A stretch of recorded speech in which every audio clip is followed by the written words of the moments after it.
Hello guys, आप सभी का आपके अपने चैनल पोर्टल एक्सप्रेस में एक बार फिर से स्वागत है। जैसा कि आपने देख लिया कि आज हम देखेंगे डेटा स्ट्रक्चर स्टैक्स एंड क्यों यूजिंग लिस्ट का सुमिता अरोरा का टाइप सी का क्लास 12 का क्वेश्चन नंबर 1। क्वेश्चन नंबर 1 क्या है?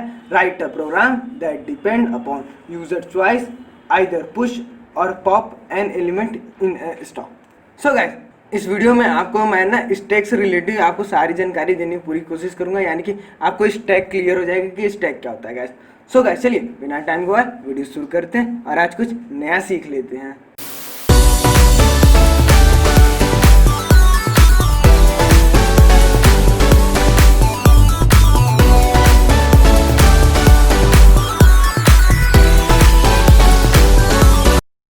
सो गाइस, क्वेश्चन हमारा क्या है?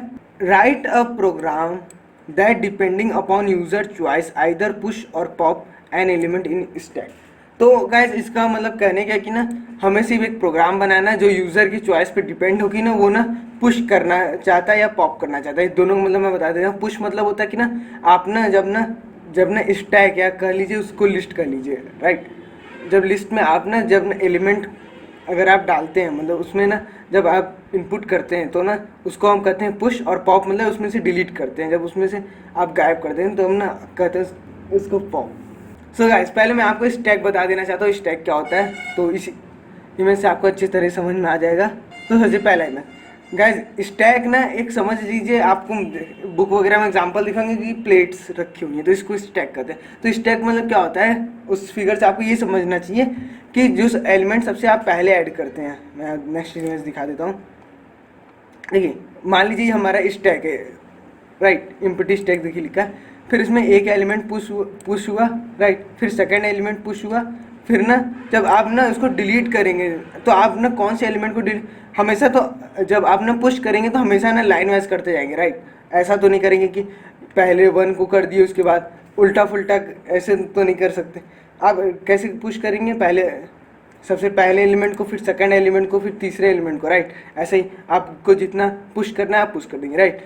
पर अगर आपको डिलीट करना है, राइट, या कह लीजिए पॉप करना है, पॉप को ही ना हमने डिलीट कर, असल में डिलीट फंक्शन का हम यूज़ नहीं करते पाइथन में ना, तो उसकी जगह हम पॉप को यूज़ करते हैं, राइट। तो कह लीजिए कि आप डिलीट ही होता है, राइट। उसमें क्या होता है कि ना जो सबसे ना लास्ट में आपने ऐड किया, जो एलिमेंट आपने सबसे लास्ट में ऐड किया, सिर्फ उसी को आप डिलीट कर सकते हैं, राइट।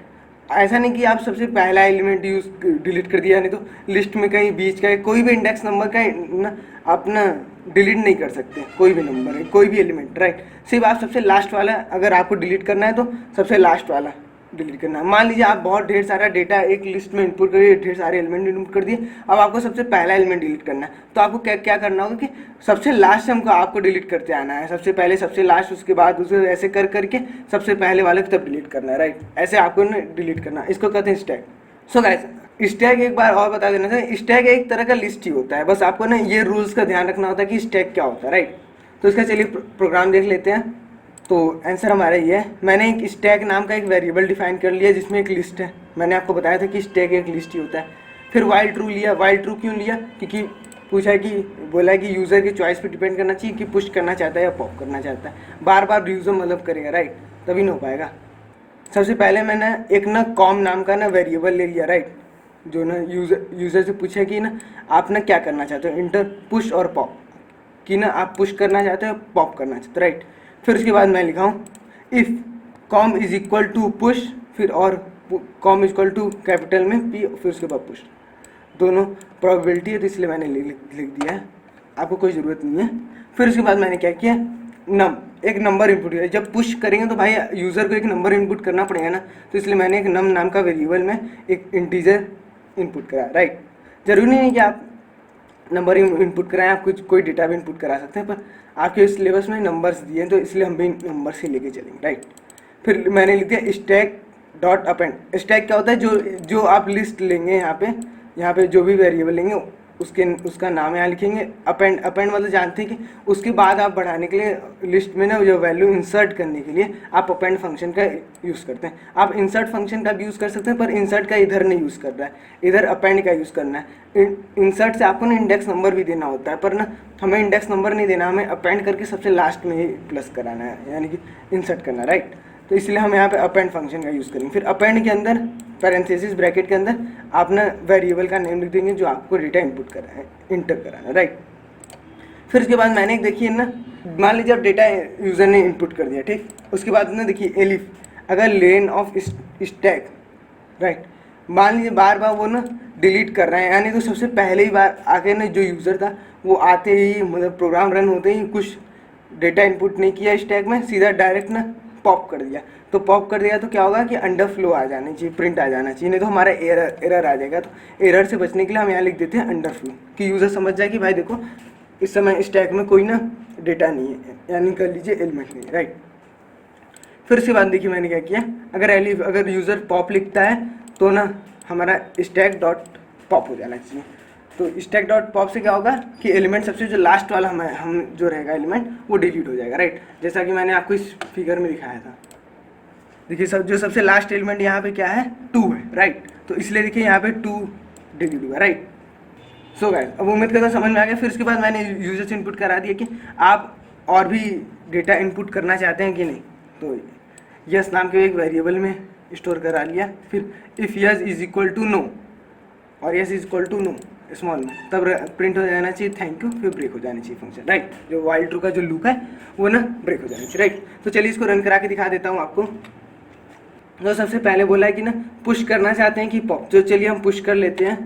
तो यहाँ लिखेंगे पुश, फिर यहाँ पे नंबर इनपुट करना है, चलिए मैं 1 इनपुट कर लेता हूँ, नहीं लास्ट से इनपुट कर, चलिए 9 इनपुट कर लेता हूँ। फिर बोल रहा है कि आप और इनपुट करना चाहते, चलिए मैं यस लिख देता हूँ, यस। फिर पुश करता हूँ,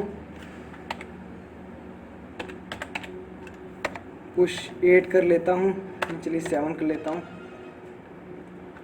फिर यस। यहाँ पे यस की जगह कुछ भी आप लिख देंगे तो हो जाएगा, देखिए हमारा वर्क कर रहा है, राइट। फिर 5 लिख दिया, फिर देखिए फिर बोल रहा है यस या नो। तो चलिए अब मैं ना यहाँ पे अभी कर देता हूँ यस। उसके बाद चलिए मैं अब दिखाता हूँ कि पॉप कैसे हो रहा है, राइट। इस समय हमारा जो स्टैक है उसमें कितने एलिमेंट हैं, 3 एलिमेंट, 9 7 5, राइट। हमने इतना पुश किया। तो चलिए पॉप करते हैं, पॉप के देखिए एक एलिमेंट ना डिलीट हो गया, वो कौन सा एलिमेंट होगा, 5, राइट। जो डिलीट हुआ सबसे लास्ट वाले एलिमेंट है वो 5 है, राइट। तो अब चलिए हम और भी पॉप करते हैं बार बार, तो देखिए हमारा अंडरफ्लो आता है कि नहीं। तो यस किया मैंने, तो यहाँ पे फिर पूछ रहा है कि आप पुश करना चाहते हैं कि पॉप, से चलिए पॉप कर लेता हूँ। 3 एलिमेंट है, यानी कि 3 बार हम पॉप लिखेंगे तो चौथी बार ना हमारा ना वो आ जाएगा, राइट। यस लिखता हूँ, फिर पॉप लिखता हूँ, फिर देखिए गाइस यहाँ देखिए अंडरफ्लो आ गया, राइट। तो अंडरफ्लो यहाँ क्यों आ गया, मैंने आपसे बोला था 3 टाइम, पर देखिए गाइस यहाँ पे मैंने ना इनपुट करने में गलती कर दिया था। यहाँ जब पूछा था पुश और पॉप तो मैंने 5 लिख दिया था, जिसकी वजह से ना ये पुश हुआ था ना पॉप हुआ था, राइट। इसीलिए ना हमारे स्टैक में 2 ही ना एलिमेंट थे, 9 और 7, इसीलिए जब हमने 2 बार पॉप लिखा तो ना हमारा ना डिलीट हो गया। फिर जब तीसरी बार जब लिखा तो ना अंडरफ्लो आ गया, राइट। तो यानी कि ये समझ जाइए कि हमारा प्रोग्राम अच्छे से वर्क कर रहा है, राइट। तो उम्मीद करता हूँ कि आपको अच्छी तरीके से प्रोग्राम समझ में आ गया। अगर आपको इसमें कोई डाउट्स है तो आप हमसे कमेंट करके पूछ सकते हैं गाइस। सो गाइस आज की वीडियो सिर्फ इतना ही, अब आपसे मिलते हैं नेक्स्ट वीडियो में।